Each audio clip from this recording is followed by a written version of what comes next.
Bonjour à tous. Aujourd'hui, je vais vous présenter un nouvel outil Hibou qui a fait son apparition il y a quelques semaines et qui est réservé à nos abonnés. C'est le conseil par valeur. Alors pour chaque valeur, nous allons proposer un conseil à 5 ans et à 10 ans, sachant bien sûr que vous commencez à nous connaître.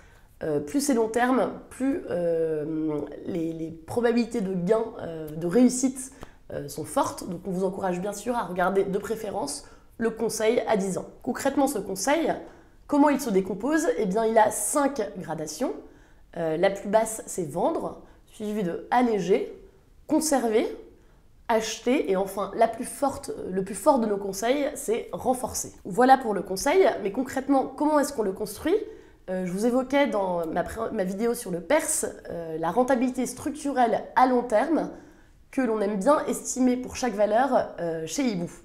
Eh bien, en partant de cette rentabilité structurelle des capitaux propres d'une société, on va construire à 5 ans et à 10 ans une estimation du bénéfice par action, et en regardant le taux moyen de distribution d'une valeur, on va également estimer le dividende par action à 5 ans et à 10 ans. À partir de tous ces éléments, on va donc calculer un objectif de cours, c'est ce que vous voyez sur la première ligne de notre tableau conseil.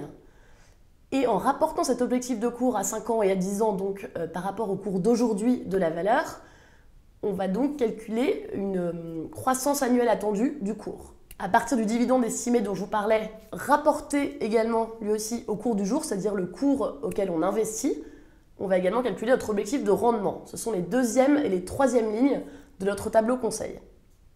À partir de là, si on a une valeur qui est plutôt une valeur de croissance ou une valeur de fonds de portefeuille, en se basant sur la croissance annuelle attendue du cours, on va déterminer notre conseil. C'est-à-dire que dans ces deux types de valeurs, ce qui compte, c'est la croissance plus que les dividendes. Et en revanche, si on a une valeur de rendement, on va partir de notre objectif de rendement pour déterminer notre conseil. Et donc, en fonction de ça, nous allons donc construire notre conseil d'achat pour chaque valeur. Mais est-ce que cela suffit pour prendre une décision d'investissement? Eh bien non. Il faut aussi regarder le risque.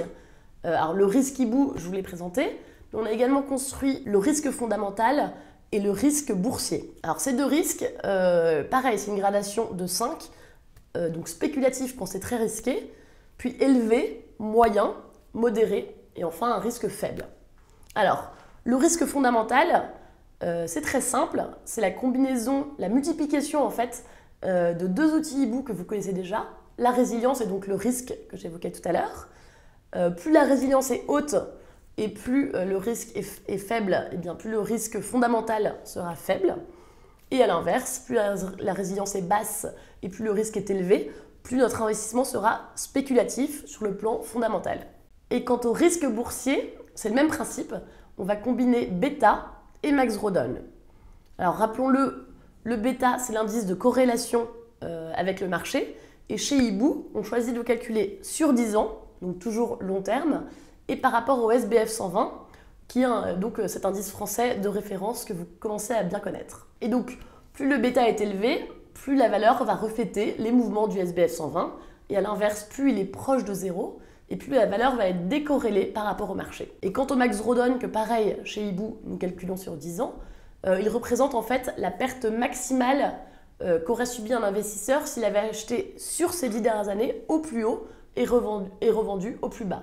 Donc là encore, plus le Max Rodon est faible, plus c'est une bonne nouvelle pour l'investisseur.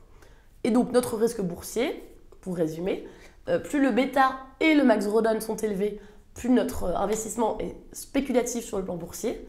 Et à l'inverse, plus le bêta est faible et plus le Max Rodon est également bas, eh bien, plus notre risque sera faible. Alors gardez bien en tête, quand vous réfléchissez à l'investissement, un conseil qui est à renforcer, c'est bien, mais si le risque fondamental et ou le risque boursier sont spéculatifs, il vaut peut-être mieux se remporter sur une valeur qui est à acheter, donc un conseil moins fort, mais où le risque est faible. Et bien sûr, rien ne vaut la lecture approfondie de l'analyse et un temps de réflexion pour être sûr de ce que l'on fait. Alors bien sûr, ça prend un peu de temps. L'avantage, c'est qu'avec notre offre de construction de portefeuille, on vous mâche le travail et on vous indique vraiment les valeurs qui sont intéressantes. À bientôt avec l'équipe Hibou.